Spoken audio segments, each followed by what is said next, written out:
Well, kids, I think we might see the end of the Iran war and rainbow crosswalks. I'm James Parker, News Talk 820, 93.3 FM, WBAP. Hey, give it up. Good to see you, too. Hope you had a good weekend. Let's get into the first story, which is, more important than the rainbow crosswalks, of course, is the Iran war. Donald Trump gave a few statements to the press gaggle right in front of the roaring airplane. I hate it when he does this because the audio is terrible. But he's talking about over the weekend, things sounded pretty good. Iran wants to make a deal. They want to make a deal pretty bad. In fact, the talks were so optimistic and promising that he's delayed the idea of him bombing their utility infrastructure, including their power plants, transmission lines, whatnot. Sorry about the bad audio, but this is important stuff here. Iran wants to make a deal. We'd like to make a deal, too. We're going to get together today by probably phone because it's very hard to find a country. It's very hard for them to get out, I guess. But we'll at some point very, very soon meet. We're doing a 5-day period. We'll see how that goes. And if it goes well, we're going to end up with settling this. Otherwise, we'll just keep bombing our little hearts out. I'm bombing our little hearts out. Like, it's so cute. He's like, oh, you know what? Drop another one. But that sounds promising, right? That sounds good. I don't know who he's talking with. Nobody knows who he's talking with. And, of course, that's pretty much the next question he gets from the reporters. Who the hell are you even talking to? Speaking with Mr. President. A top person. Don't forget, we've wiped out the leadership phase 1, phase 2, and largely phase 3. But we're dealing with the man who I believe is the most respected and the leader. It's a little tough. We've wiped out everybody. Is that the Supreme Leader? No, not the Supreme Leader. We don't. Well, nobody heard of the second Supreme Leader, the son. Are these direct? Nobody. We have not heard from the son. Every once in a while, you'll see a statement made, but we haven't. We don't know if he's living. But the people that seem to be running it, and they seem that based on really fact, because things they've said have taken place. Mr. President, again, Mr. President, I know you've deployed. Because I don't want him to be killed. Okay, I don't want him to be killed. Mr. President, you deployed. Nobody wants to be that. Nobody wants that job right now. Nobody's exactly looking forward to being the head of that particular country. Now, there's a little sarcasm there, but I would imagine the incoming resumes for the next Ayatollah position have probably slowed a little bit. They were probably less appealing than it was a couple months ago, that's for sure. So there he is in front of the loud airplane saying Iran wants to make a deal. He didn't say who they're talking to. I mean, good point. If I admitted that there's someone in charge, I'd probably have to kill him in the next week or two. But I don't know who he's talking to. Maybe it's the guy that they're all the way down. They went from the president to the vice president to the speaker of the house and to the chain of command. We have like the lone survivor scenario. Did they get everyone? Did they get the whole cabinet? Are we down to like the water boy? One more question, straight to Hormuz. Who's going to control them? Who's controlling them right now? What about the Strait of Hormuz? Who's going to be in control of that? That'll be opened very soon if this works. How soon? And who's in control of it? Will Iran still be able to control the flow of oil? Be jointly controlled. By who? Maybe me. Maybe me. You want the United States to be in Me control and the Ayatollah, whoever the Ayatollah is, whoever the next Ayatollah. Look, and there'll also be a form of a very serious form of a regime change. Now, in all fairness, everybody's been killed from the regime. They're really starting off. There's automatically a regime change. But we're dealing with some people that I find to be very reasonable, very solid. The people within know who they are. They're very respected. And maybe one of them will be exactly what we're looking for. Look at Venezuela, how well that's working out. We are doing so well in Venezuela with oil and with the relationship between the president-elect and us. So, I mean, we haven't heard anything negative out of Venezuela, and given how the media likes to report on President Trump, anything bad will be a headline. That means things must be going great in Venezuela. That means things must be going better than expected, or you'd be hearing about it. Anything negative that can be thrown into the media, to the public conversation that would make Donald Trump look bad, don't think they overlook any of that. So I take that as a wildly positive sign. I don't know who he's talking to. I don't know who he's negotiating with. I don't know who's left. But I think we're about to find out pretty soon. Either we're going to be putting boots on the ground and this thing gets escalated into sort of the forever war scenario of the aughts and teens, or we're about to pull out of this, declare victory. Whoever's in power, they're going to want to open the Straits of Hormuz just to keep the oil flowing and staying in power and make the bombs stop falling. And I think there's a good reason to be wildly optimistic about our situation right now. Because I'm a non-interventionist. I wouldn't do this, but I wish the president well. I would like to see a quick victory. I'd like to see a minimal loss of life on both sides, especially us. And it looks like if you want to be optimistic, we might achieve all that, and we might do it pretty soon. All right, coming up next on the James Show, coming back, Lieutenant Colonel Robert McGinnis. So a guy with actual military experience is going to tell you what the lay of the land looks like. Because right now there's a lot of scary reporting on Iran's missile threat and the Straits of Hormuz, but the market seems to be kind of happy. The price of oil seems to be retreating a little bit. So let's just get a good look at what's going on in the lay of the land, militarily speaking, next with the retired Lieutenant Colonel. I'm James Parker. This is The James Show, News Talk 820, 93.3 FM, WBAP.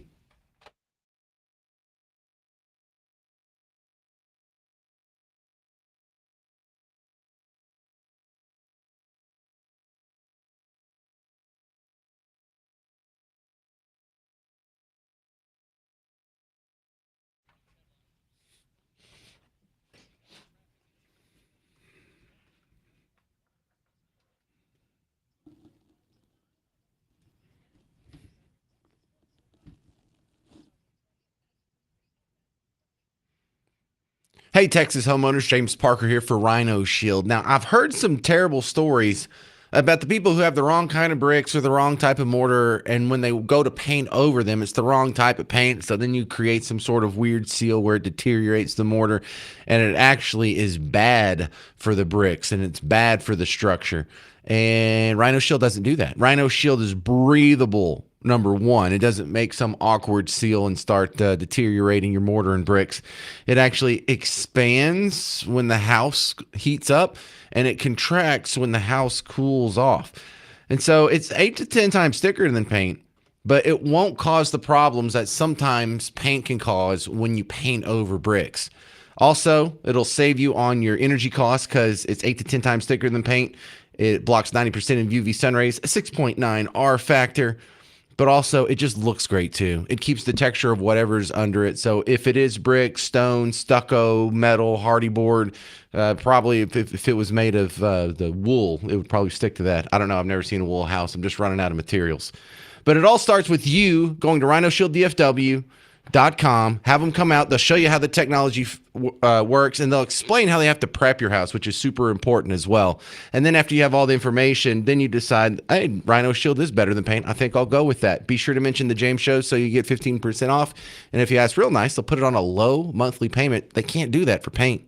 Go to rhinoshieldDFW.com.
All right, let's check in with how things are going in Iran. I'm James Parker. This is The James Show, News Talk 820, 93.3 FM, WBAP. My next guest returning to The James Show, Lieutenant Colonel Robert McGinnis. But, Robert, before I ask you specifically about, hey, I don't know, good to see you. Sorry, the crowd's a little excited. You've talked about your books in the past, and I finally did a little deeper dive into, let's see what kind of books he's written. How many have you written now? What are we up to, like 15, 16?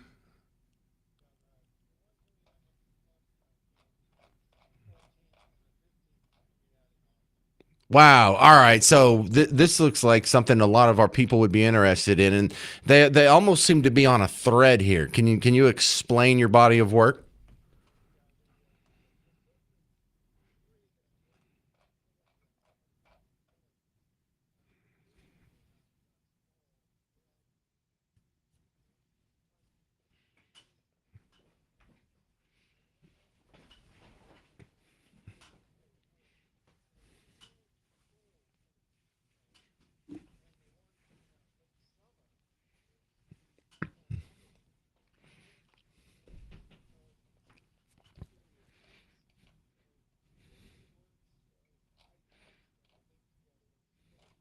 Well, there seems to be also the theme of a lot of your books is what are things going to look like in the near future? All these threads that you're putting together, and I don't want to say it's like prophecies, but you're just kind of seeing like here's where we might have the final empire of the world, or this is going to have deadly consequences. You have the future war, the deeper state. So you look like you're really focused on what's going to happen in the next few years.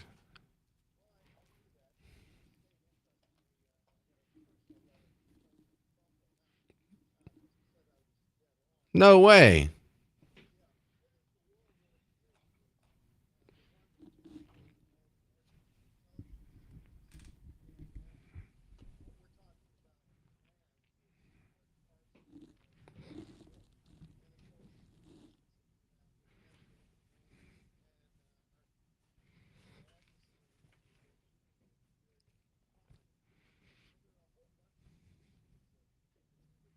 Well, you and I have talked about on this show how there's sort of a common thread between this and Venezuela and China and Russia. These aren't all independent conflicts happening in a vacuum. There's a big web of connection between all of this. And with that, how do you think the Iranian effort is going so far?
So let's talk about the Straits of Hormuz.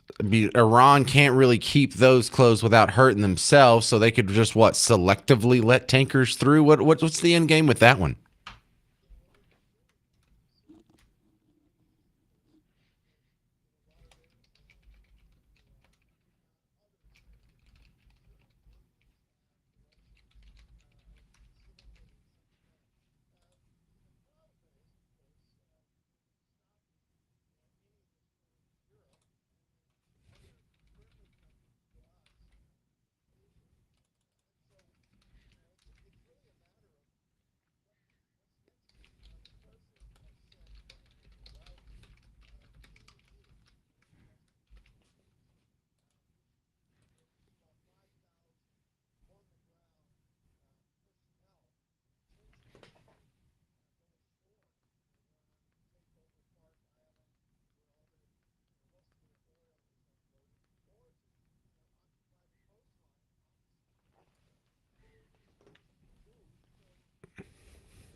All right, we're talking with Lieutenant Colonel Robert McGinnis.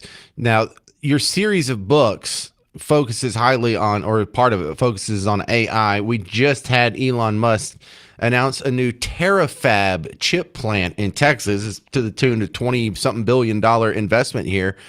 Is that something that's going to be a game changer, or is he just overly promoting that to get some positive PR?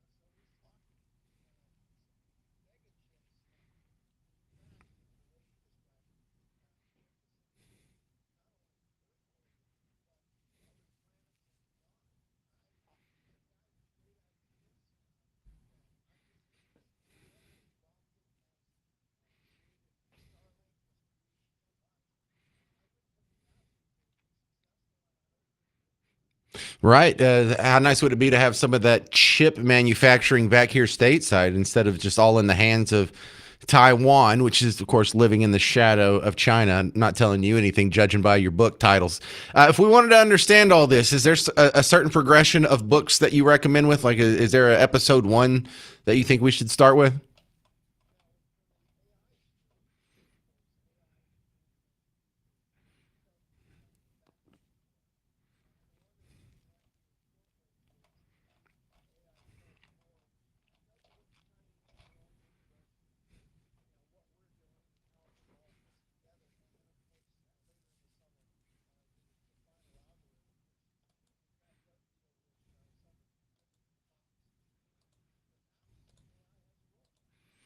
Sounds like good stuff. All right, Lieutenant Colonel Robert McGinnis, I appreciate you being on the James Show again, sir.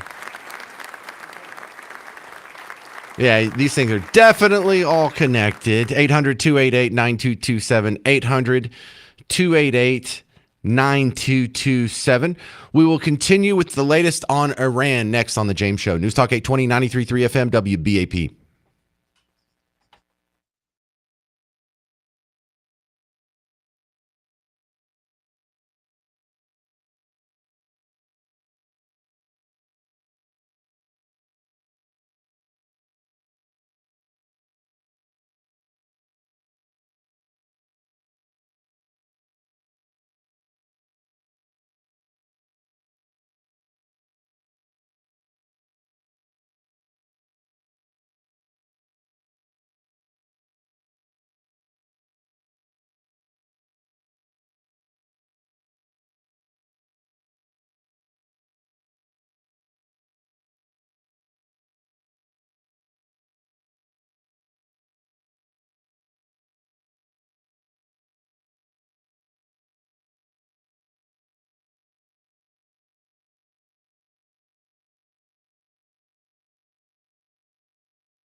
So how long is this Iran war going to mess with your price of gas?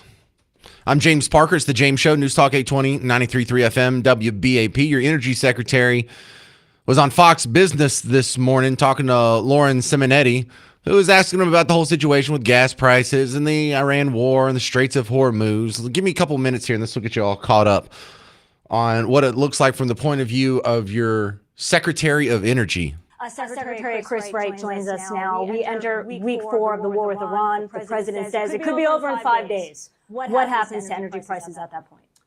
Oh, they would go down quite a bit. If we see a pathway to have the Straits of Hormuz open soon and energy flowing again, you'd see energy prices drop pretty significantly. Fortunately, we went into this conflict in a strong position. With President Trump's policies, U.S. production of oil and natural gas are at record highs, and our alliances with other energy producers around the world are in good shape. Can we reopen the Strait of Hormuz to all and the free flow of energy in 5 days? How does that happen?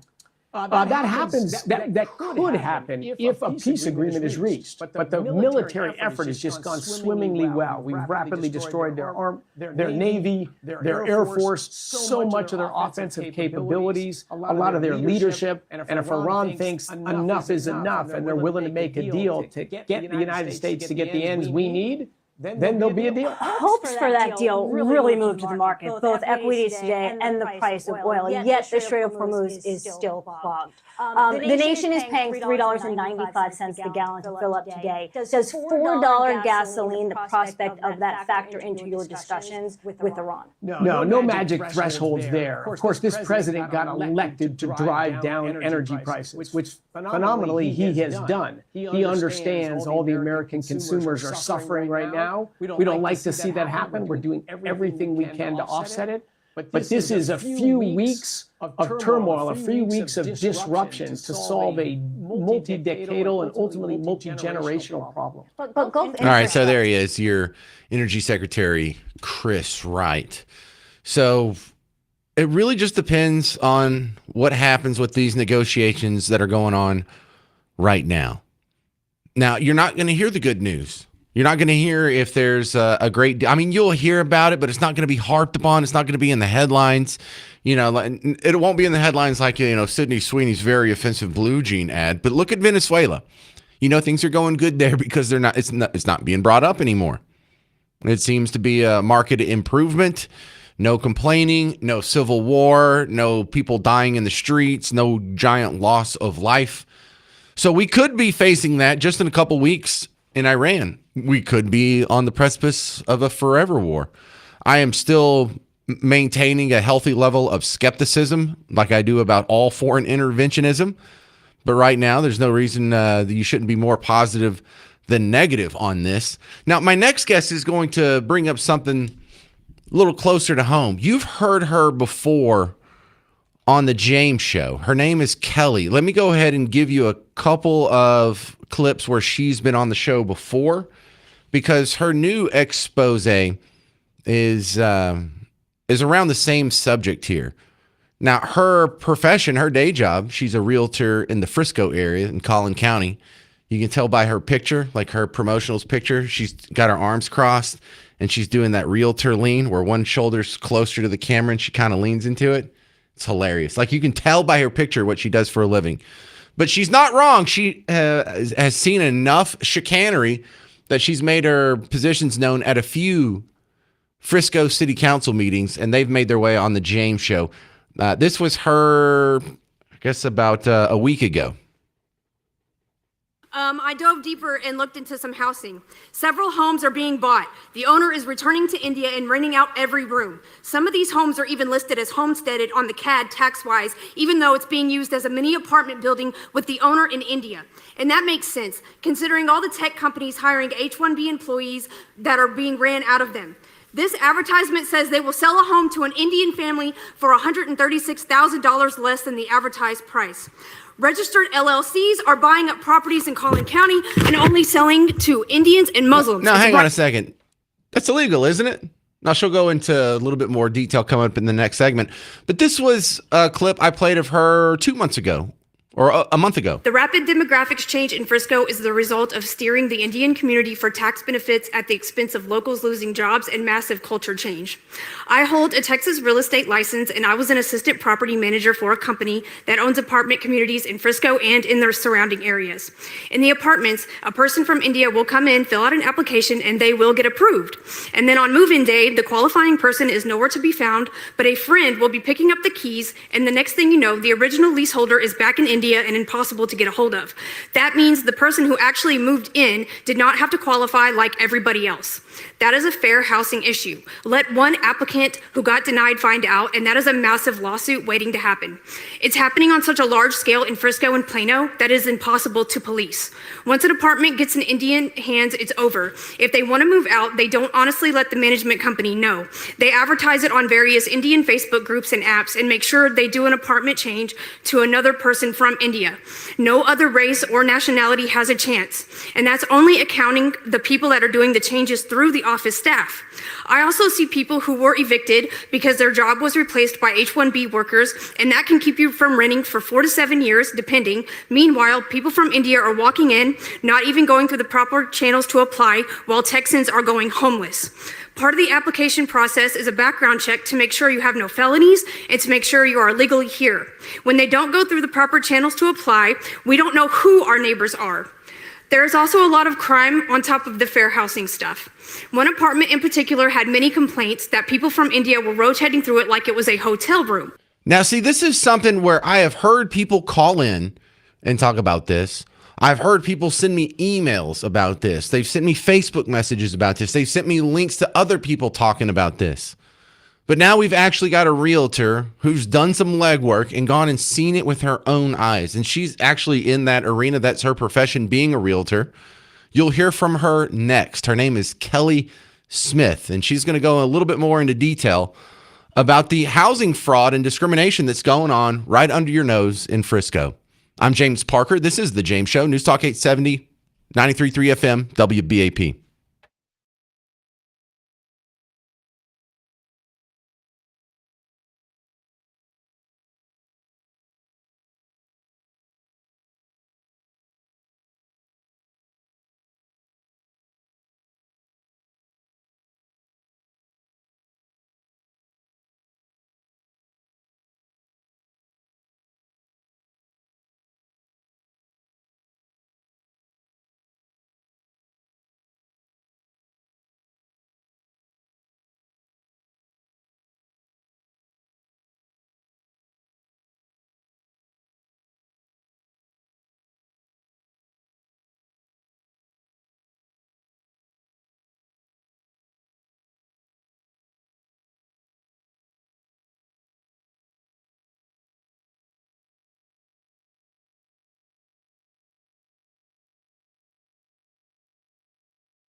Well, your next guest has some details on housing discrimination in Frisco. I'm James Parker, News Talk 820 93.3 FM WBAP, your home for Markley, Van Camp, and Robbins, and they cover a lot of stories, but they can't cover your own backyard like the James Show can. I want to introduce you to Kelly Smith. If you're just joining us, I'd play two good sound clips of her where she has been on the James Show in episodes past, one from a week ago, one from a little over a month ago. Welcome for your first trip to the James Show, Kelly.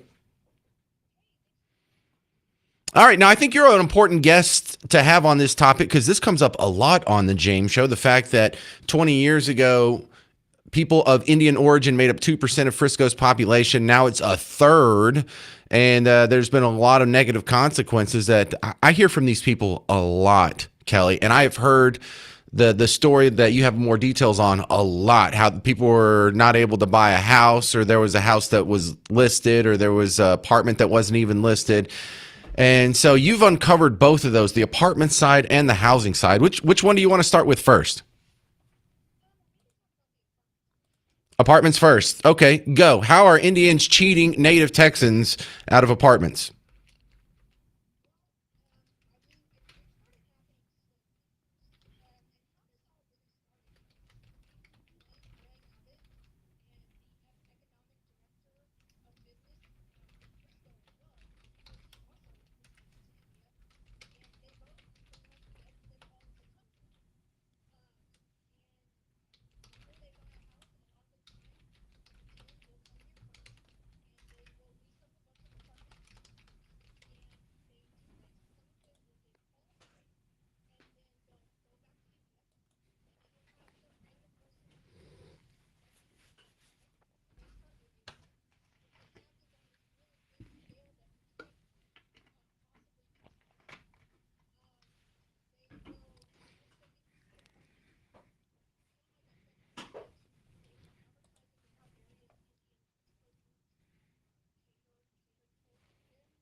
Okay, so now, Kelly, anybody can hear that and understand, well, that's not fair, but isn't that also illegal?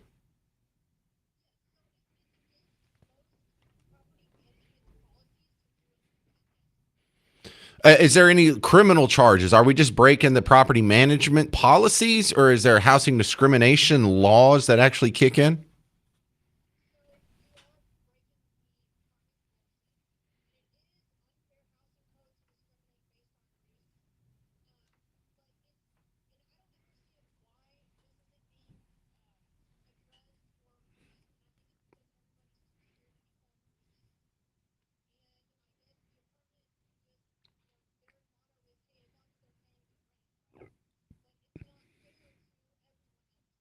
Okay, so let's talk about the housing side. They go in, they get an apartment, and they keep it within the Indian community, shutting out everyone else. How are they doing this with actual houses?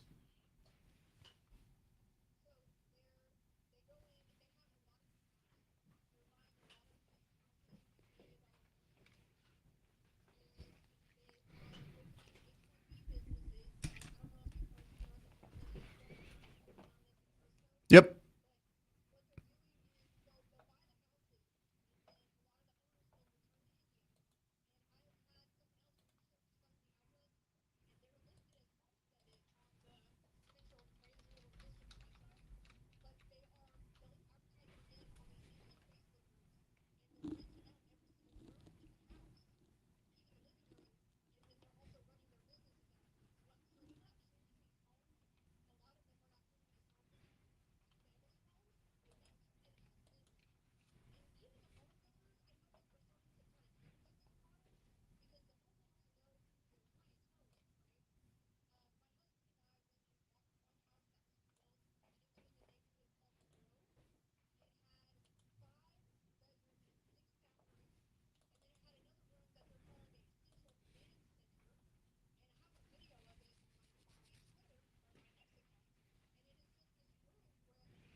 Interesting.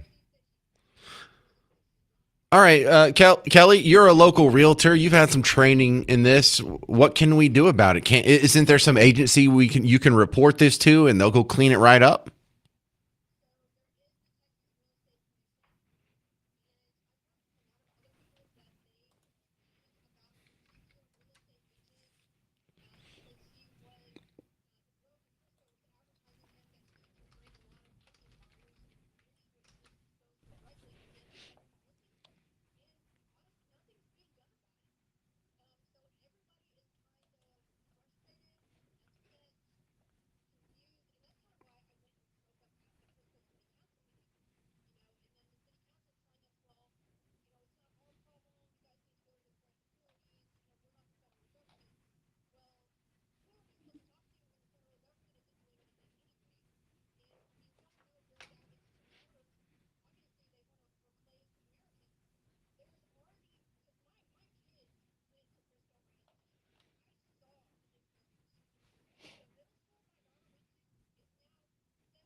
So the people we're supposed to call the Texas, what'd you call it, like real estate commission?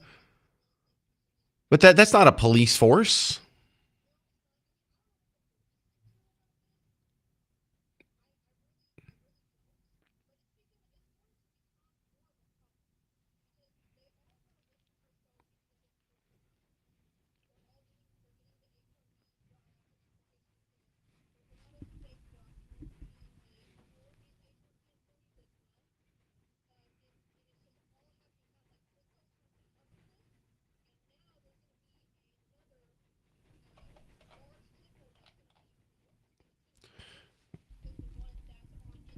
All right, hang on, Kelly Smith. Let me hit pause on you right here. That's the pause button. We'll continue with Kelly Smith, a local realtor who is just giving some details on housing discrimination, some of which sounds pretty illegal, going on by the Indian community up in Frisco. If you've seen something similar, you can share your story or add on to what Kelly's sharing with us. 800-288-9227. Local realtor Kelly Smith continues on the James Show next on News Talk 820, 93.3 FM WBAP.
Hey there, fellow Texans. Welcome back to the James Show. News Talk 820 93.3 FM WBAP. I am your host, James Parker. We are continuing with my guest, the local realtor, Kelly Smith, who's giving us some details on Indian housing fraud in Frisco. Now, this is important because these are stories we've heard from a lot of callers and a lot of emailers and but I've actually got a woman who this is her job. She actually knows the rules and isn't just talking out of the side of her face saying, this looks illegal. This can't be right. This looks like discrimination.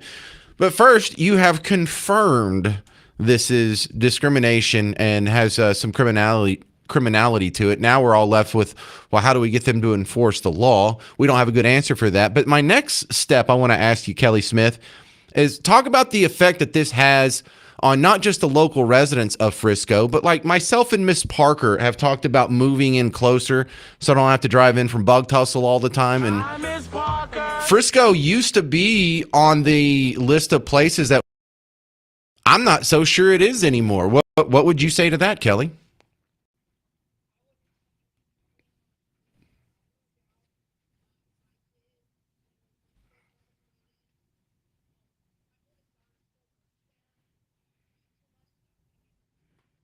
Works at the school or just in Frisco in general?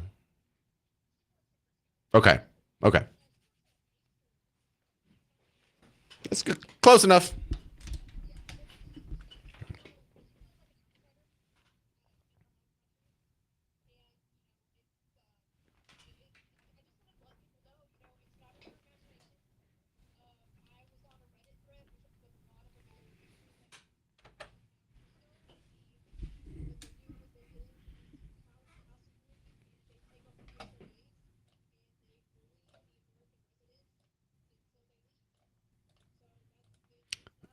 I've heard those stories. Okay, Kelly, we have some callers. I think they might have some questions you can help with, so stick with me here. We're going to start with Bill in Fort Worth. You're talking to James Parker and local realtor Kelly Smith. Hello, James. Hello, Kelly. Isn't this fraud? If you fill out an application to lease an apartment or lease a home, and don't you have to state that you're going to reside there? And if you don't reside there and you sublease it, aren't you committing fraud, Kelly? And if that's the case, wouldn't this be something that the Collin County DA would be involved in?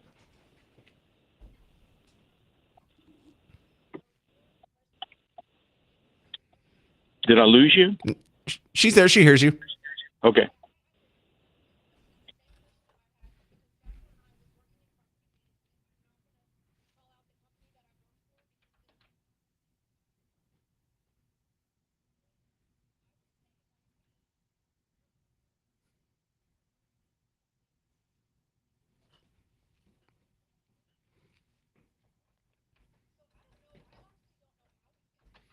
Well, does the apartment complex have to want to press charges in order for that to actually be enforced?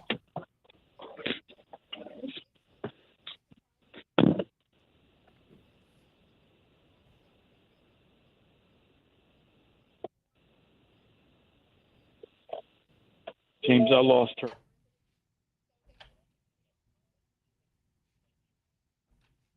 Okay. Well, that answers Bill's question. Let's go to Ryan. Ryan in Hazlet. You're on News Talk 820, 93.3 FM WBAP. So there's two things I think we can do, James. One, if you have multiple people, multiple families living in the same home, you can report them to code enforcement because houses are zoned as single-family residence. If there's multiple families living in the residence and you can prove it, which neighbors usually can, they see 20 adult males. Ryan, I'm sorry to interrupt. That all sounds correct. Why aren't we doing this already? Do I have to incentivize this? Hey, if you can get someone kicked out of a house that's living there illegally, I'll give you a WBAP koozie. I mean, how do we incentivize this? Well, that was my other one. You can enforce this by a sneaky way of if you apply to rent there and you're denied, you can then sue them for an equal housing opportunity violation. Interesting. So all right, Ryan. Enforcement is money. All right, let's get our response. Thank you for your call, Ryan. Kelly, is it really that simple? You can apply to rent there and then sue them into oblivion if they're doing this?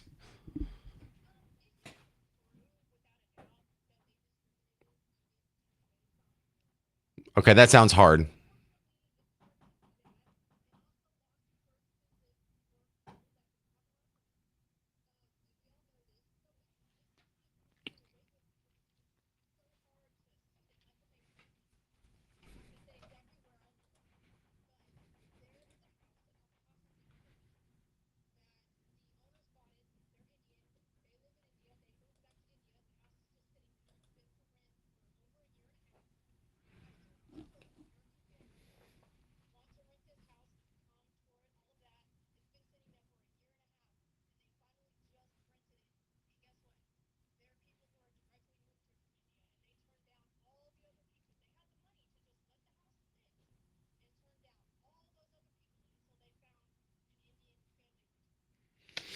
You know, I hate to bring up the old trite trope that comes up on this show, but substitute white for that and see if anyone would have a fuss with it. No, I just held onto this house for a year and a half, and I didn't rent it out to anyone who was asking until I found the appropriate white person and see if that would get a little more attention.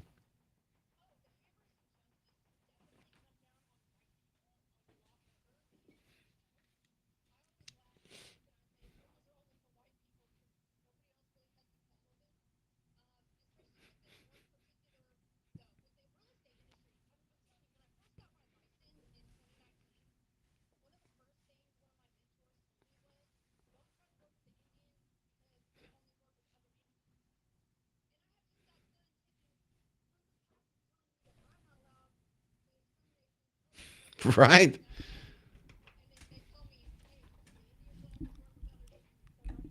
All right, we're continuing. One more question for Kelly Smith, a local realtor on the Indian housing discrimination. This is Keith in Garland. You're on WBAP. Hey, Keith. Hey, how's it going, James? Go ahead. Hey, actually, I'm headed to the Grove right now. I do a lot of homeowner service, and I've been doing it a long time. I've seen it change through the years. It used to be 50-50, something like that, but it's 95% now. And when I go into these homes, it's set up like an office. There's multiple rooms, computers. It doesn't look like a home downstairs. They've never let me upstairs. Turn them in. Give us these addresses and we'll turn them in. Can you do that? Can you help us out with that? Yeah, I'll do it. And it's Mosaic, the Grove, Star Trail, 10 Mile. All right. Hey, all right, hang on a second. Keith, I'm going to hang up on you here. Just get your answer off the radio. Kelly, is this like arbitrage? Can you be the person who receives the tips here where suspicious behavior is going on and then act on it? I don't want to be that guy. I'm not very responsible.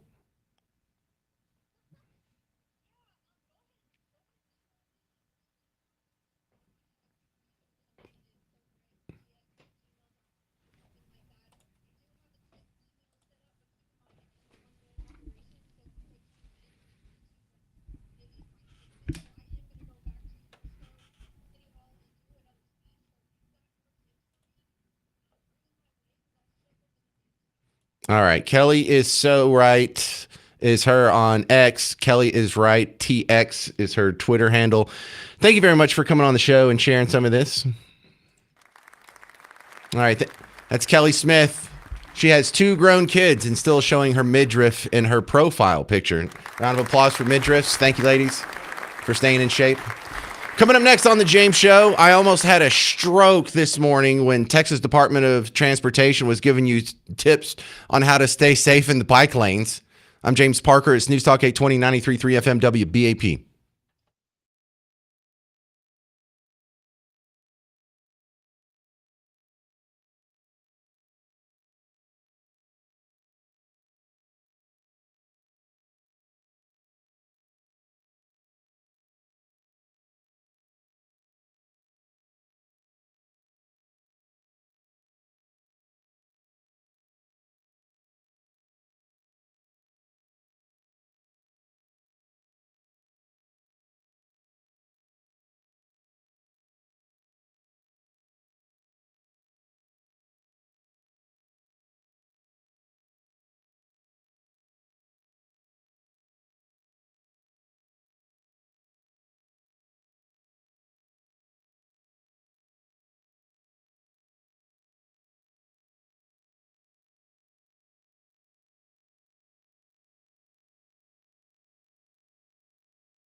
Have I ever told you how much I hate bike lanes?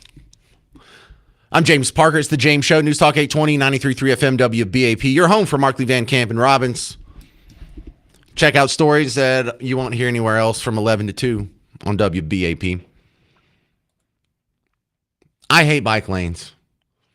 I've always hated them. I've always thought it was a dumb idea. I've always thought it was a weird sort of infantilizing of adults to have them want to take a child's toy to work. I've also recognized after thinking about it for maybe 8 seconds that it's a really dumb idea in the state of Texas. How on earth do you expect a grown man to have any sort of professional job, but he has to take a bike to work when it's 104 degrees in August? I'm going to get there. I'm going to be all sweaty. I'm going to smell like Bigfoot. No one's going to take me. I'll have to have another shower by the time I get there. And that's if I live within biking distance. You know how dumb bike lanes sound to country people? I don't like to stress how much I'm such a backwoods hayseed bumpkin. But how on earth does someone who lives a 40-minute round trip to the nearest gallon of milk, how is he supposed to take a bicycle to work? It's dumb. So how many people take a bicycle to work? Less than 0.5%. Yet, here's what drives me even more insane. Ever since I've been working here in downtown Dallas, I've had a bike lane like bricked off. There's a little curb on each side of Houston Street here next to the American Airlines Center where our studios are. So on one side, I have a bike lane that is curbed off going both directions, and I never see anybody on it. When I say never see anybody on it, I think I'm up to 11, maybe 12 times I've seen someone use the curbed off bicycle lane. I've seen more bicycles go in the actual path of the regular road versus the bicycle lane. I've seen more people use their bicycle on the sidewalk than the bicycle lane. The bicycle lane is the least bicycled part of the entire infrastructure around the American Airlines Center. And you know what these monsters did over here by the Tom Thumb? These absolutely, I think they're just trying to tick me off. They're trying to give me a stroke. Train, have you seen this? They put up traffic lights for the bicycle lane. And I don't mean like another regular traffic light. I mean one that specifically has like these little bicycle icons on it. You have bicycle specific traffic lights coming off this bicycle lane next to Tom Thumb. On that bicycle lane, I have never, and I can, with a capital Never, I have never seen a bicycle in that bicycle lane, and they have a damn traffic light for it. It is the dumbest thing in the world. It's a brand new one, too. They just spent tens of thousands of your dollars, flushed them down the toilet on these. On the other side, I have the DART exchange here, where people can get off any of the DART lines and get on the Trinity Rail Express, and it's just the Truman Show all day. They're just opening and closing the doors on empty trains. No one's getting off. No one's getting on. It's worse than the Truman Show. At least they had actors pretending to ride the things. But it looks like a movie set over here. So, with that, it drives me nuts that people still go around, oh, yeah, we need more bike lanes. Bike lanes are great. Yes, let's take your bike to work day. No, these are all stupid, terrible ideas. No one's taking part in it. It's a complete waste of money. It's all for show. And then I got to turn on the TV. And what do we have this morning? We have the morning show on a local TV station with the Texas Department of Transportation giving you tips on bicycle safety. This is crazy. This is like giving you tips on riding a unicorn. This is something that doesn't happen. You understand that? Listen to this. The weather is getting nice out. It's warming up, and that means more people will be out walking and biking. More people will also be hitting the roads. So it'll be important to look out for everyone, whether you are behind the wheel, on foot, or riding a bike. Tila Grant is from TxDOT Dallas, and she is here with some safety reminders to protect everyone on the roads. Tila, thank you for being here this morning. Yes, Morgan, thank you for having me. Let's get right into the statistics. You know, TxDOT often posts them on billboards to encourage people to stay safe, but it can be dangerous and in some cases deadly for pedestrians and cyclists out there. Can you walk us through the numbers when we talk about this? Yeah, definitely. Pedestrians and cyclist fatalities account for 1 in 5 of all traffic deaths. In 2024, 772 pedestrians and about 80 cyclists were killed on Texas roadways. Hang on a second. So if bicyclists are one of the smallest demographics of commuting, but between pedestrians and bicyclists, that's 20% of your fatalities. I wish they would break it down. Find out how many people commute to work every day versus 80 people killed taking a bicycle. That's got to be the most dangerous way to get to work. It has to be the most useless way to get to work. We talk about how many aspects of this are just terrible ideas. Everyone's a terrible idea except for you save money on gas. Because I already brought up the fact that if it's 100 degrees, if it's 30 degrees, or what if it's raining? How do you go to work on a bicycle if it's raining? You just going to show up sopping wet, just 100% saturated? Could you do your job? I couldn't do my job if I walked in 100% soaking wet. This is such a dumb idea. But it's also the most dangerous way you can go to work. It's the most deadly way you can go to work. And they're all trying to push you into this? Yeah, we need more people to go to work on a bike. Are you taking a bike to work? Hell no. What if it's raining? What if it's hot? What if it's cold? On top of that, it's dangerous. It could kill you. But there's all kinds of just ridiculous things that go along with riding your bike to work. Like, what happens if you need to drop your kid off at school on the way to work? You just going to give them a pump? Is that what you're going to do? What if you need to go pick up groceries? You just, whatever you can carry in one hand while you drive home with the other hand, you're going to keep a backpack or a duffel bag or some sort of storage crate on there? You think you can really tote home all the groceries like you can in a car? What happens if someone needs a ride? What happens if there's an emergency? What happens if your kid's sick and you need to go pick him up from school? It's just terrible ideas. And they have people come on TV and just act like it's the most normal thing in the world. Yeah, here's some bicycle safety tips. I'll give you bicycle safety tips. Don't ride a bicycle to work. Be a grown-ass man and get a car. How about that? Maybe carpool. Maybe take an Uber. But do not take a children's toy to work. If you're relying on that, your quality of life is going to be terrible. 800-288-9227. 800-288-9227. Coming up next, they're getting rid of the rainbow crosswalks in Dallas. I'm James Parker. It's News Talk 820, 93.3 FM WBAP.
Welcome to the James Show, News Talk 820, 93.3 FM, WBAP. I am your host, James Parker. Just lamenting how you can turn on so many media outlets. And this isn't a North Texas thing. This isn't Dallas-Fort Worth thing. This isn't a Texas thing. This happens all across probably the planet. But everywhere I've lived, they do this thing where they lionize bike lanes as if that's a good thing. You know, they talk about these standards of living that they want you to live, and they always sound terrible, don't they? They want you to live in a tiny house. Who the hell wants to live in a tiny house? You want to have the smallest carbon footprint possible. Not really. Not me. That's not what rich people do. That's not what Al Gore's doing. It's not what Leonardo DiCaprio's doing. The people that lecture you about global warming are taking private jets to do it. No, you need to take a bicycle to work, not a car. Shut up. I would wish that on my worst enemy. That's how bad it is. Meanwhile, I got to sit here and watch every day while this bike lane goes completely unused. And then we get lectured about bike lane safety. We need more bike lanes. And it's just so dumb. I can't believe normal people just hear this and they don't get laughed out of town for saying it. James in Plano, you're on WBAP. Hey, James. Hello. I've got to tell you an experience because I lived in South Florida for many years, had a pest control company, and I was a tamp and spray guy. And so the whole east side of Florida is A1A or Ocean Boulevard, and it goes the entire state. And so my office was in West Palm Beach. And every time I'd have to go through Boca Raton, that's a 2-lane. There is no bike lane, but all these guys think they're going to be in the Tour de France. And you got these old guys on all these expensive bikes, and they clog up the lanes.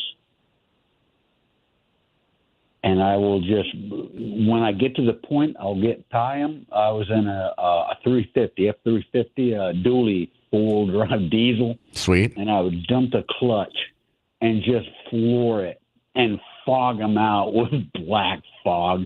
Non-country people, that makes a whole lot of exhaust, and it's this thick cloud of smoke when you do that. Anyway, go ahead. Hell yeah. So I just had to relate with that. Well, you're a James Show hero, sir. And my name is James. So that's kind of cool. I'm kind of digging your show. You know, I'm getting, I'm listening more to it. There's some things that you've said that I don't like. Oh, of course. The traffic thing, absolutely. The bikes, holy cow. Get a mountain bike. They got plenty of trails out there. Yeah, hey, but anyway, I totally agree. Listen, one of the frustrating things isn't even the people that are actually commuting and using the bike. I hate those old guys and the bicycles that are doing this for funsies. They have those people out in buck tussle, and I just want to run them off the road because this is your preferred recreation. Here's what bothers me is when they put on the little skin suits. They've got on the little biker shorts, and they've got the tight shirt with no sleeves on it. And it's for what? So you can be aerodynamic? What are you doing? That's so you look silly. You can't go anywhere. It's not like you're going to meet your friends at the bar and you're dressed like that. You just have a really fruity, annoying, traffic congesting hobby. And you look silly doing it. Can you just wear normal clothes? Oh, there's more wind drag. Aren't you doing this for exercise? Wouldn't it be better exercise if you had wind drag, if you had a little more resistance? Make up your mind. Right? You're not trying to. This isn't the Olympics. I mean, the closest place I see these guys do this out in Bug Tussle, it drives me nuts. I'm like, you could go for 5 miles. The only place you're going is a Dollar General. So clearly, you're just doing this for recreation. Get the hell off of my road. Chuck and Whitney, you're on WBAP. Yeah, I'd just like to say I used to do a lot of biking in Colorado, but I never followed the bike laws. They had these skinny little bike lanes that I refused to participate in. And when I came to an intersection, I would go around the traffic instead of going in front of a 3,000-pound car or truck. Yeah. And I call it common sense. They had this law, too, where they didn't want you riding on a sidewalk in Fort Collins, Colorado. And I refused that one, too. I would rather be up on a sidewalk than out there with traffic. I used to ride 75 miles a week, 13 miles each way to work 3 times a week. And it's great exercise, but a bicycle has no place in front of a car. when they try to do this, people get killed. And I rode for quite a while in Colorado, but I like to say it was common sense. You know, you just don't get yourself in front of a 3,000-pound car. And I just think some of these bike lanes are ridiculous. I never participate. I actually got a ticket for not complying with that law once while on my bicycle. Oh, God. But I don't care. It's my life. And, you know, you got to protect yourself. And I just don't agree with some of these bike lanes and bike safety.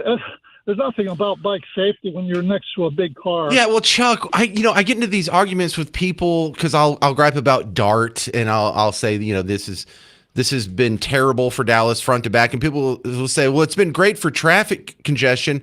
How does running empty buses and empty trains help with traffic congestion? If you got to wait in a red light behind an empty bus, isn't that making traffic worse as opposed to better? If you have to stop at a train crosswalk, you know, the railroad crossing, to watch an empty train go by, is that really speeding up traffic? And for the bike lanes, is that making traffic better or worse? I would submit they're making them worse, because if a bike is only going through here about once every eclipse, but it's marking off the road the other 364 days a year, I would submit that's making traffic worse. Yeah, I hear you, James. I don't know why they cater to the 2%, or maybe it's 1%. There's a lot of bicycle riders in Colorado, but again, there's a lot of bicycle deaths, and I wasn't one of them. So well, I have one number that you might want to remember, Chuck and Whitney. Out of all the commuters in North Texas, 0.6% of them use public transportation to get to work. 0.6%. I busted a guy with that last week. He was like, listen, man, I know ridership is kind of low, but it's still a good program, and there's thousands of people who depend on DART every day. And I'm like, well, if it was lower than 2% participation, would you still support it? He's like, I don't know, 2% is pretty low. And I'm like, well, what if it was below 1%? He goes, fine. If it was below 1%, I would be against it. I go, good. It's 0.6%. Does that change your mind? Oh, I don't know, James. Still thousands of people. Yeah. 800-288-9227. You have a DART update coming up next. It's not nearly as infuriating as the bicycle update, the bike lane update, but it's still pretty cringe. You'll hear it next on The James Show. News Talk 820, 93.3 FM, WBAP.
Yeah, I guess we're in the middle of transportation updates for North Texas. I'm James Parker. It's the James Show. News Talk 820, 93.3 FM, WBAP. No, I'm not going to go into my whole anti-DART tirade. I can only do that about once a month before it wears me out. But we do have some sad DART updates, and the fact that the game of chicken that's being played by the suburbs versus the city of Dallas and DART itself, I think 3 of the suburbs have already backed down on their plans to hold a referendum to let the people decide on whether or not they would like to continue subsidizing DART, WFAA. Tomorrow, the DART Board of Directors will meet to discuss potential service changes for the transit agency. It comes as several cities try to decide whether to stick with DART or leave the transit service altogether. Right now, Addison, Highland Park, and University Park are planning to let voters decide during May 2nd elections whether to remain a part of DART or leave. Farmers Branch, Irving, and Plano decided to stay, canceling elections they had previously scheduled. If voters approve leaving DART, services would stop immediately. The meeting is set for Tuesday at 6 p.m. at DART headquarters in Dallas. So half of the suburbs have backed out. There's still progress to be made. And now Plano would have been the trophy case because Plano is in the unique situation. I believe, aren't they the biggest contributor to DART besides Dallas itself? And also Plano sends more money to DART every year than all of the residential property tax collections combined. Just to let you know how much they're spending on DART. Are they getting their return for it? Are they getting that? Is everything turning out all right? They just opened the Silver Line a couple months ago. It's already way behind in its ridership estimates. It's another proven waste. They can't stop wasting money on DART. And only 3 heroic little suburbs. Some little guys are standing up to the big guys. These are the David to DART's Goliath.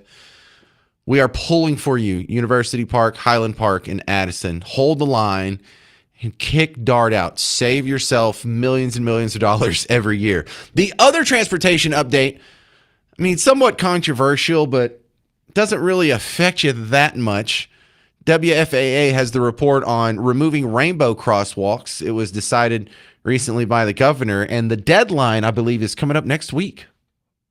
Hey, good morning to you both. Yeah, this all started back in October. Governor Greg Abbott said that the state needed to prioritize uniformity and predictability in traffic control. He said the roads needed to be safe and free from distraction. And for him, that meant getting rid of rainbow sidewalks just like this that you see in Dallas's Oak Lawn neighborhood. Now, according to a city memo, Dallas sent a compliance plan to TxDOT in January, committing to updating 30 crosswalks to meet state requirements. Last fall, Councilman Paul Ridley argued for the crosswalks, saying, quote, the idea that these crosswalks are a safety concern is unsupported and highly questionable. The move is already drawing backlash. A Methodist church in Oak Lawn painted its steps in rainbow colors. Local activists have also protested, saying the crosswalks were privately funded and city approved. And for those hoping the rainbow crosswalks would stay, the city says it is now looking for alternatives with its Office of Arts and Culture. In fact, the office is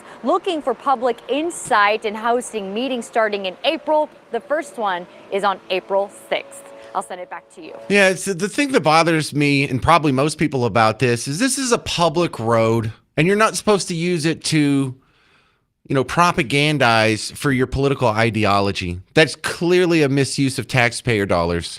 We're using the excuse of, well, this isn't what's good for safety. No, it's not that the rainbow crosswalks aren't safe. It's not that somebody was going to stop, but it wasn't a white crosswalk, so I just kept going and I ended up killing a family of 4. It's not a safety issue. We don't have to lie about it. We don't like public funds being used to proselytize someone's ideology, and rightfully so. Just imagine because if they can do that, well, how come at the crosswalks in Bug Tussle, or really any suburb or exurb in DFW, why don't all the crosswalks say, I don't know, shall not be infringed? How about that, huh?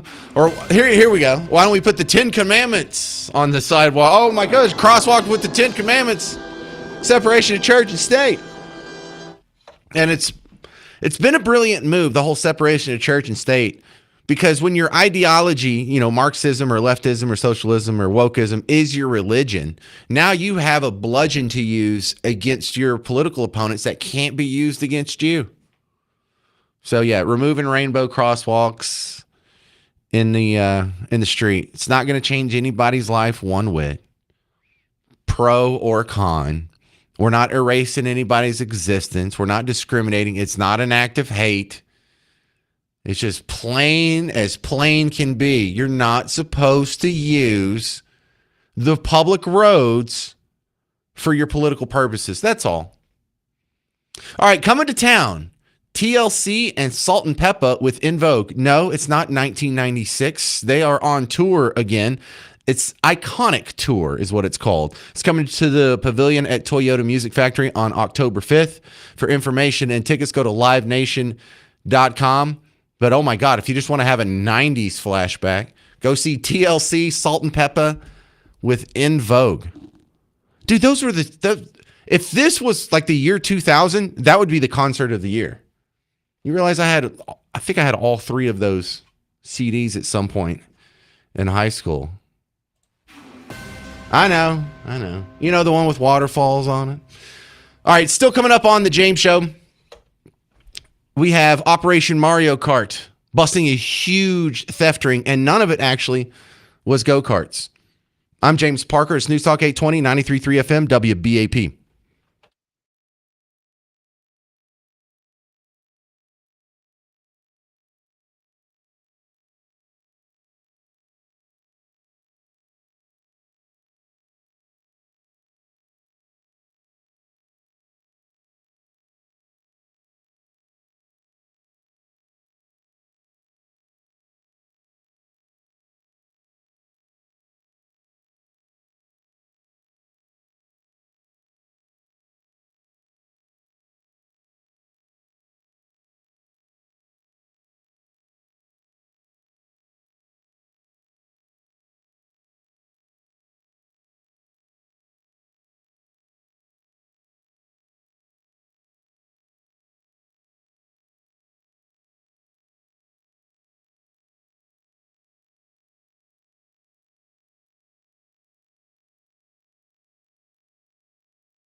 Hey there, fellow Texans. Welcome back to the James Show. News Talk 820, 93.3 FM, WBAP. I am your host, James Parker. Good to see you, too. I know.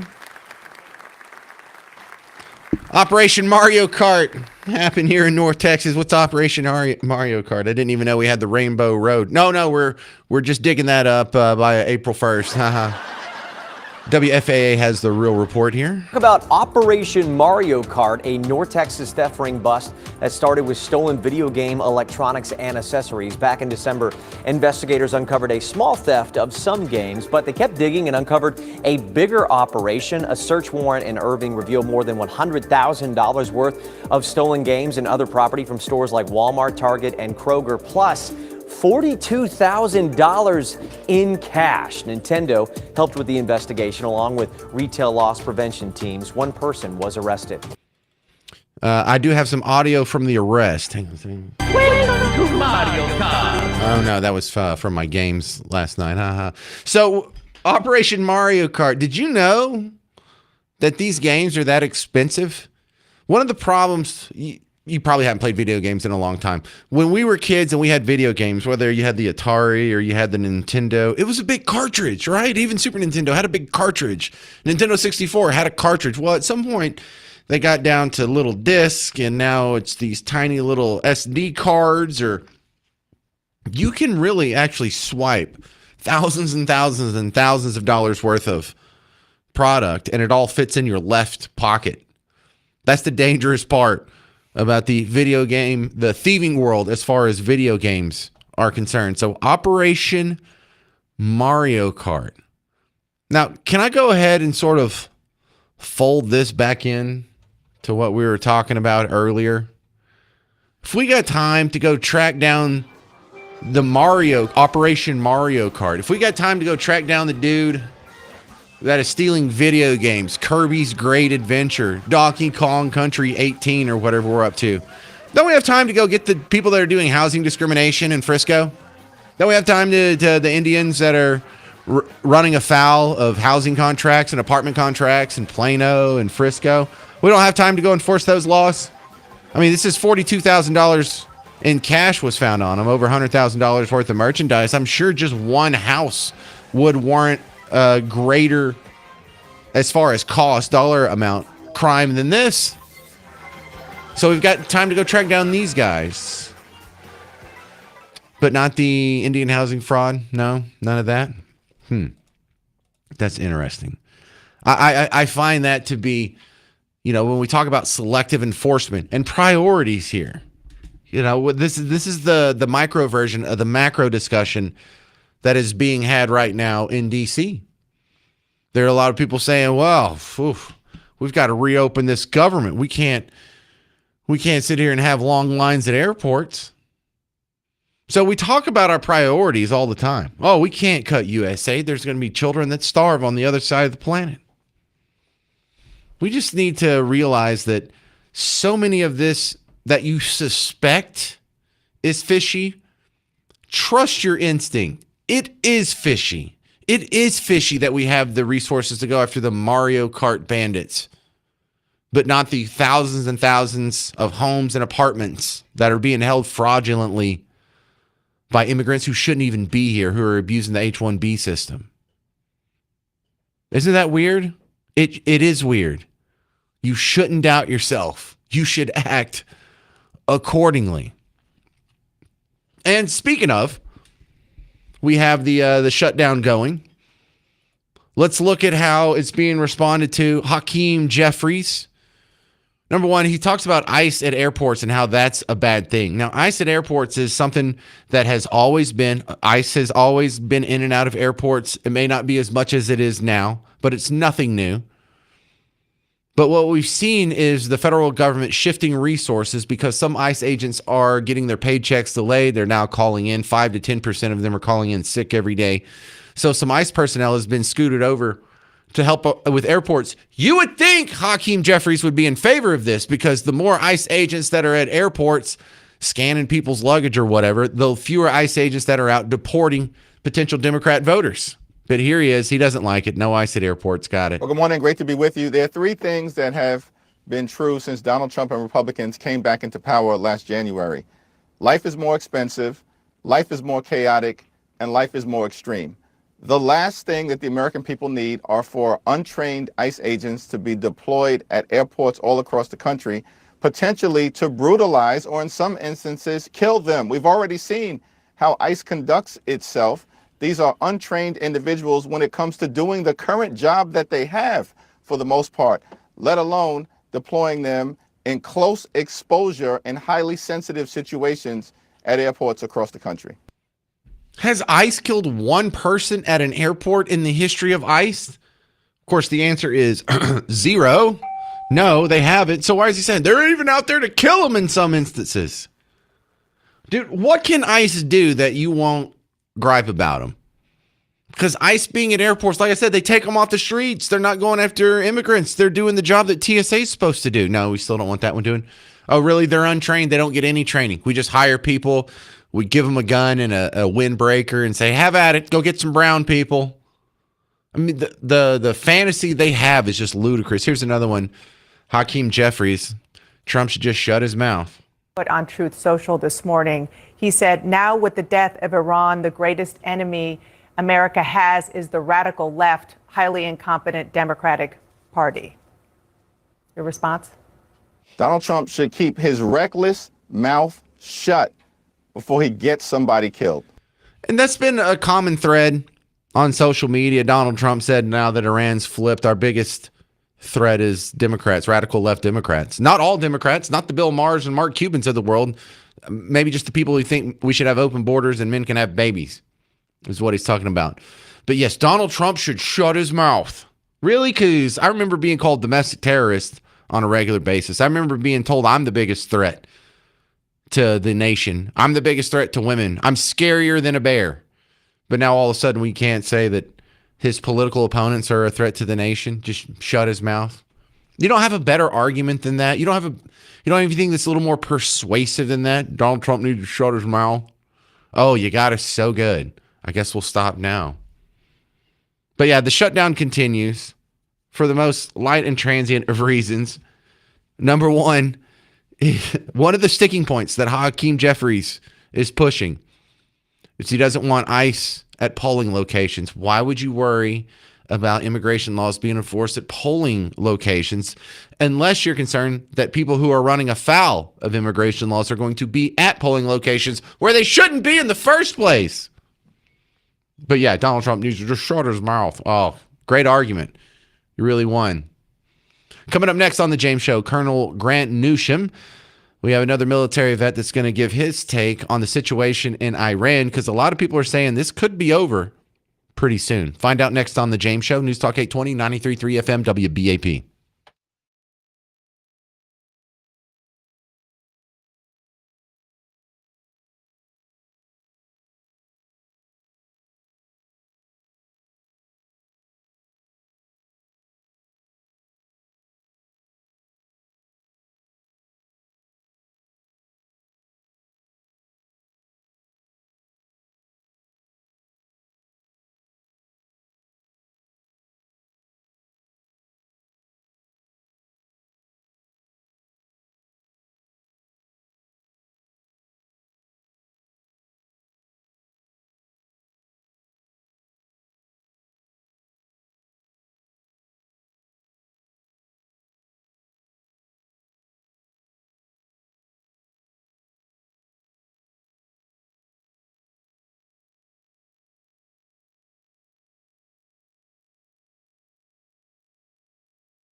All right, so are we about done with Iran or what? I'm James Parker. It's the James Show, News Talk 820, 93.3 FM, WBAP, your home for Markley, Van Camp, and Robbins. My next guest, I think on the James Show for the first time, Colonel Grant Newsham. He's author of the book, When China Attacks, A Warning to America, but also sounds like you have a military background. Tell us a little bit about yourself, Grant, and why should we have any stock in your opinion on foreign affairs?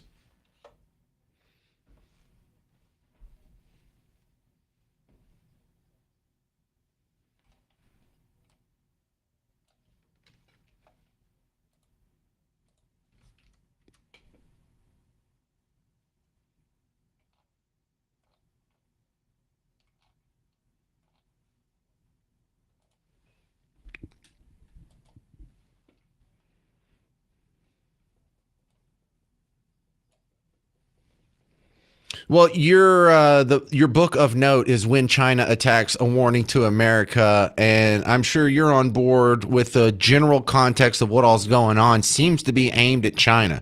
You kick out the legs out from under, Venezuela and Cuba and Iran, and all of a sudden China's situation looks a little more untenable. They don't have a back channel to black market oil so easily anymore. How much of this really is about China?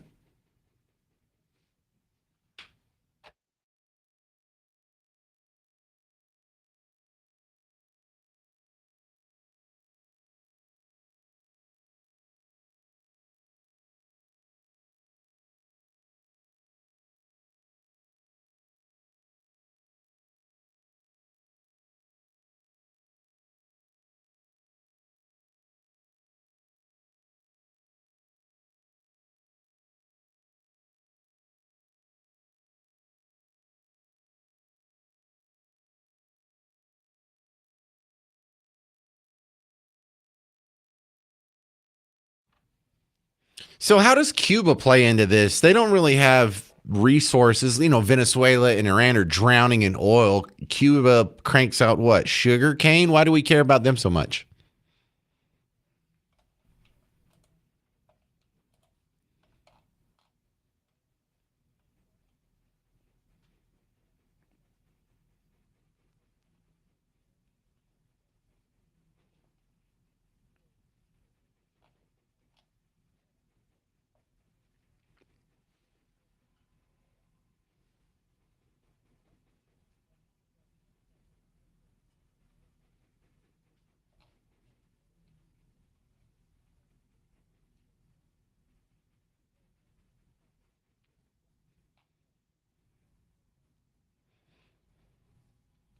So the only thing they really have to offer is geography.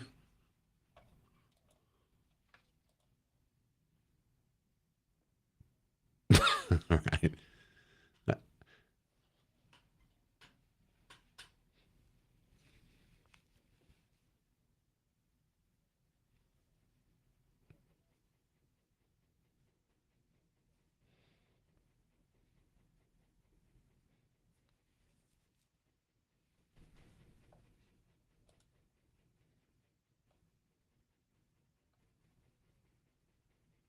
So how have they reacted? I haven't heard a lot of them out of the media. I mean, I guess I assume that they're being quiet, but when they see Cuba, Venezuela, and Iran go to the wayside so easily and so quickly, has there been any response from them?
Colonel Grant Newsham, appreciate you being on the James Show. Find his book, When China Attacks, A Warning to America. All right, coming up next on the James Show, we're going to play Dead or Alive.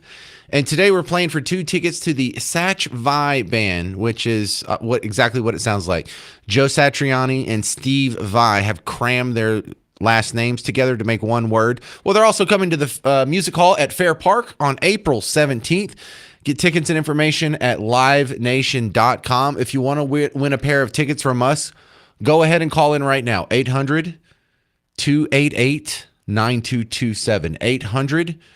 800-288-9227. Go ahead and load up the phones. We're going to play Dead or Alive next. Today's category is Kelly's. So I had a guest earlier, Kelly, in honor of her first appearance on the James Show. Today's category is Kelly's. Also, I'm going to be at CPAC coming up Wednesday, Thursday, and Friday. I know.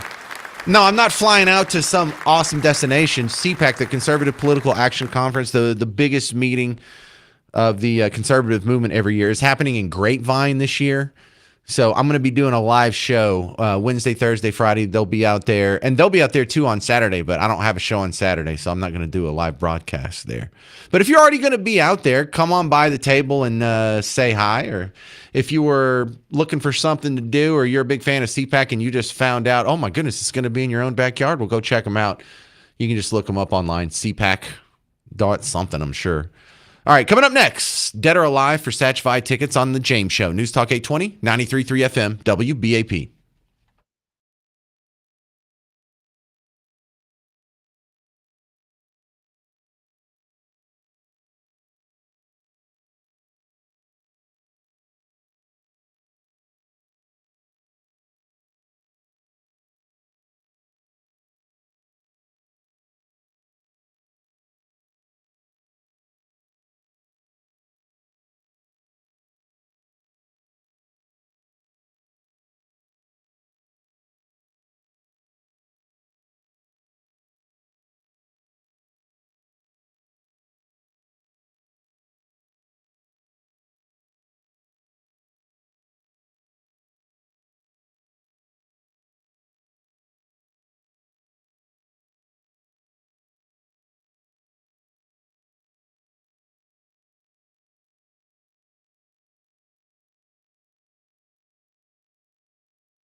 All right, you're just in time for Dead or Alive. It's the James Show, News Talk 820, 93.3 FM, WBAP. I am your host, James Parker. Thank you very much for hanging out on a Monday.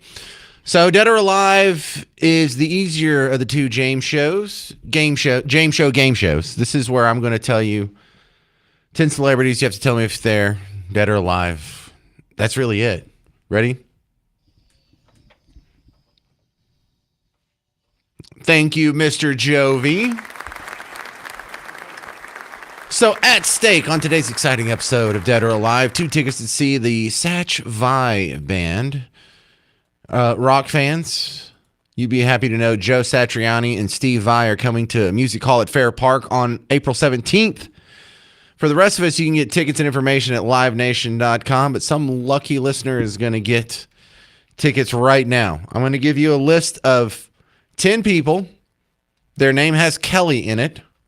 See their first or last name, Kelly. You tell me if they're dead or alive. Whoever's on the phone at the end of the game is the one who gets the tickets. With that, let's start off with, wait a second.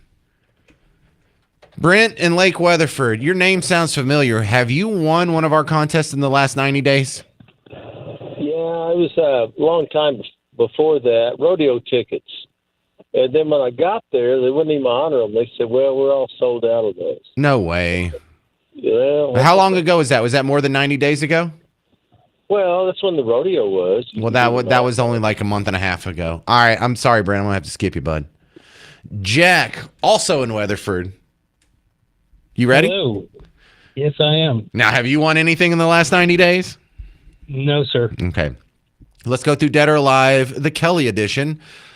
Let's start with local princess Kelly Clarkson. Is she dead or alive? I think she's alive. Oh, she's definitely alive. She's only 43. I'm just a big fan. I want to stick it in there. Next one, Kelly Preston, John Travolta's ex-wife. Dead or alive? Alive. Nope, she died in 2020, sir. Okay. Sorry, Jack in Weatherford. Robert in Dallas, you're next up on Dead or Alive. You ready? I am ready. All right. Thank you. In today's Kelly edition, the next one is Kelly Ripa, the TV host Kelly Ripa. Dead or alive? Alive. 55 years old. Actress Grace Kelly. Dead or alive? Dead. Yeah. Also, Princess Grace Kelly. She's been dead since 1982. I have a feeling Robert already knew that one. Megyn Kelly. Dead or alive? Alive. Yeah, she's only 55. You know her from Top Gun. She was Tom Cruise's love interest in Top Gun, the original one. Kelly McGillis. Dead or alive? Alive. 68 years old. The lead guitarist of the 80s rock band Girl School. Her name is Kelly Johnson. Is she dead or alive? I got a 50-50 chance on that one. I'm going to guess dead. Yeah, that's how you play it, Robert. Well done. The beautiful woman from Weird Science. Her real name is Kelly LeBrock. Is she dead or alive? Another guess. I'm going to say alive. Yes, 65 years old. And in 1988, that was the hottest thing I had ever seen in my entire life, Robert in Dallas. Next one, Robert in Dallas's favorite singer, R. Kelly. Is he dead or alive? Alive. See, he is your favorite. You knew that really fast. 59 years old. Yes, for those of you who aren't familiar with R. Kelly, don't Google it. He's a singer and also a bunch of other stuff you don't want to know. And finally, Robert in Dallas, you're going to get the tickets if you can tell me if Kelly Osbourne is dead or alive. Alive. Yes, 41 years old. Well done, Robert. I'm going to put you on hold. Good Garrett's in the big seat today. He'll get your information, and we will email you the tickets. 2 tickets to the Satch Vi Band featuring Joe Satriani, Steve Vai. They'll be at Music Hall at Fair Park, April 17th. For the rest of us, we get tickets and information at livenation.com. That's been today's edition of Dead or Alive.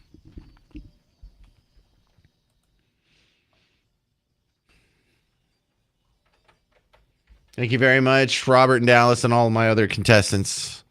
The effort is definitely appreciated, even if you didn't win anything. Senator Kennedy from our neighbors over in Louisiana. He's got a new book coming out called How to Test Negative for Stupid. I found out in an interview that this wasn't the original name for the book. your new book, How to Test Negative for Stupid and Why Washington Never Will. What title? The book highlights what you believe are the absurdities of Washington. What was your goal in writing the book, and what do our viewers around the country need to know about How to Test Negative for Stupid and Why Washington Well, Never Will? briefly, that title was my second choice. My first choice, the publishers wouldn't let me use it. I wanted to name the book Always Be Yourself Unless You Suck. But the publishers said absolutely wow. not. I think that's solid advice. Always be yourself unless you suck. You know, there's a real piece of wisdom in there. I remember when the Nike campaign came out, and what was that, the late 90s, early aughts, just do it. I think it was the 90s, right? Just do it. No, don't just do it. What if you're about to do something stupid? What if you're about to jump off a bridge? What if you're about to bungee jump and you didn't double check your fastener? No, don't just do it. Think about what you're doing. And is it the right thing to do? It's like the people who say you should just follow your dream. Well, what if everybody wants to be a photographer, but there's only 4 weddings this weekend? You know what if you want to be like a top 40 singer and more than 40 people want to do it? Yeah, maybe test a negative for stupid. Some people don't even know they should be pursuing that. Senator Kennedy. Coming up next on the James Show, a couple of touching stories about Chuck Norris that I saw on social media over the weekend. I thought you'd appreciate it if I share them with you next. I'm James Parker. It's News Talk 820, 93.3 FM, WBAP.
Well, we're going to remember a Texas legend for a second here on the James Show. News Talk 820, 93.3 FM, WBAP. Your home for Markley, Van Camp, and Robbins. I'm going to start with Joe Rogan, number one podcaster in the world, guy who has built an amazing career through stand-up comedy, television, a little bit in movies, but that's not really what he's really known for.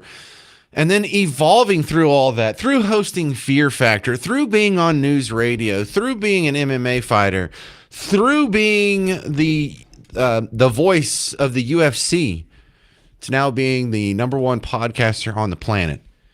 And he says he owes all his success to Chuck Norris, who changed his life. Chuck Norris changed my life, for real.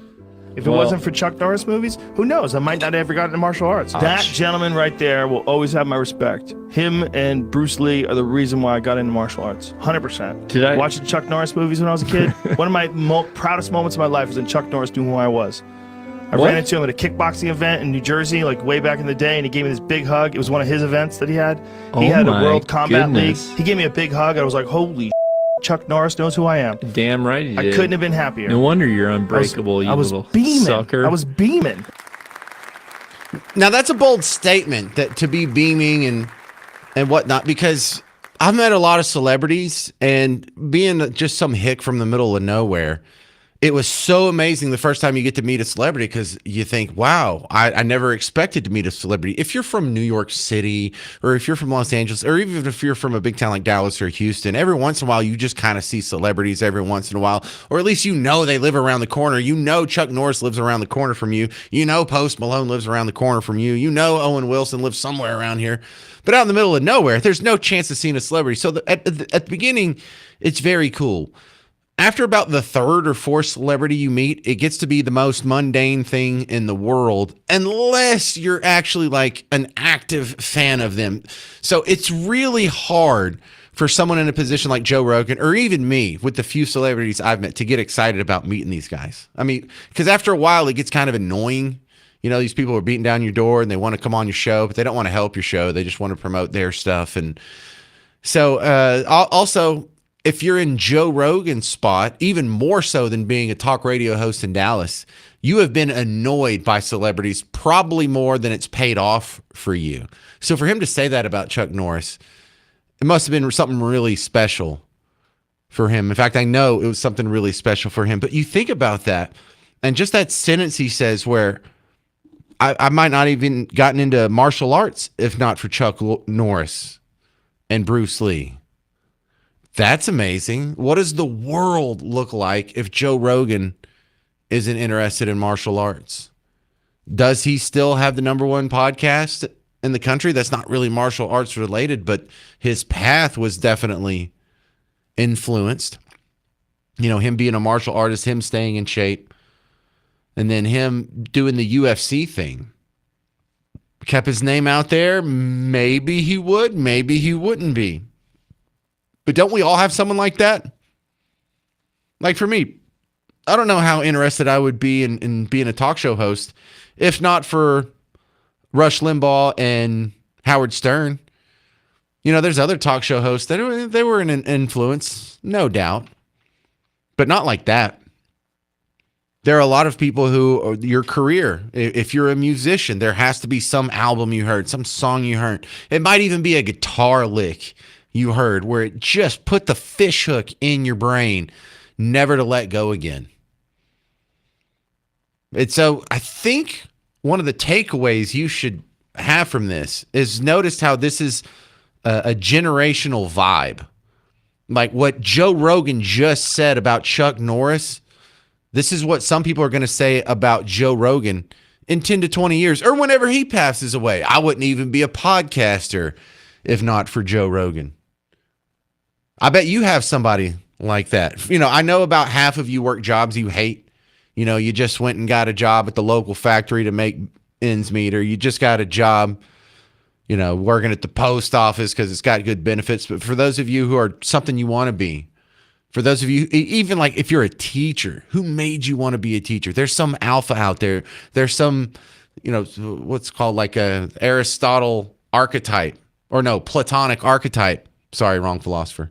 Out there who actually got that fish hook in your brain and you decided, I want to be a teacher. I want to be a coach. I want to be a lawyer. You saw Perry Mason or something growing up. All of a sudden you wanted to be that guy.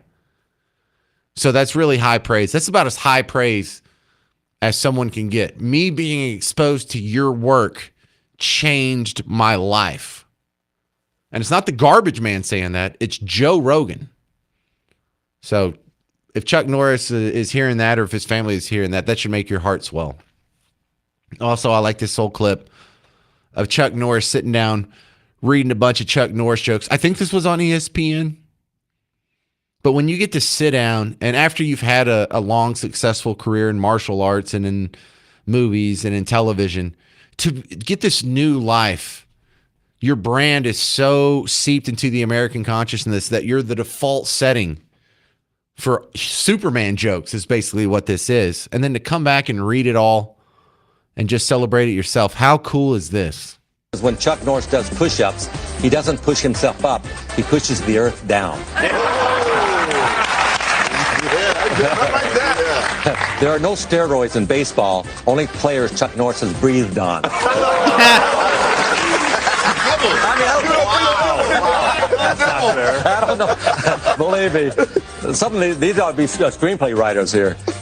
Rather than being birthed like a normal child, Chuck Norris instead decided to push his way out. Punch his way out. Punch his way out. Chuck Norris once shot down a German fighter plane with his finger by yelling, bang.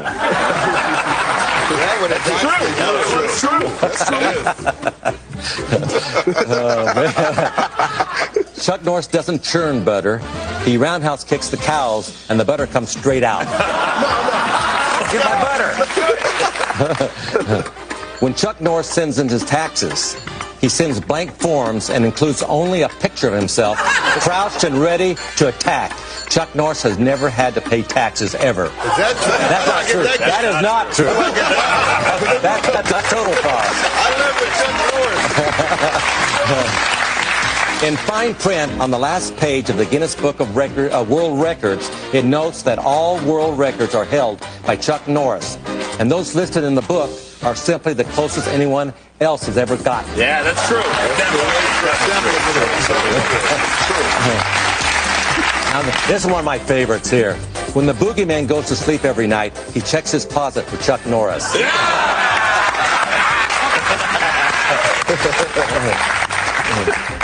Chuck Norris is currently suing NBC, claiming Law and Order are trademark names for his left and right legs. Chuck Norris's tears cure cancer. Too bad he never cries, ever. Oh, man. Now, I gotta say my favorite one then. Oh, you gotta say your favorite one. Here's my favorite one. Yes. They wanted to put Chuck Norris's face on Mount Rushmore, but the granite wasn't hard enough for his beard. Yes! Yes. The man is the legend. All right, thank you very much for hanging out on The James Show. TLC, Salt and Peppa, and In Vogue are on tour. They'll be at the Pavilion at Toyota Music Factory on October 5th. For tickets and information, go to livenation.com. No, you have not fallen through a wormhole into 1998. TLC, Salt and Peppa, and In Vogue are on tour. They'll be here October 5th. For tickets and information, livenation.com. All right, stick around. Coming up next, Mark Levin. I'm James Parker. This has been The James Show on News Talk 820, 93.3 FM, WBAP.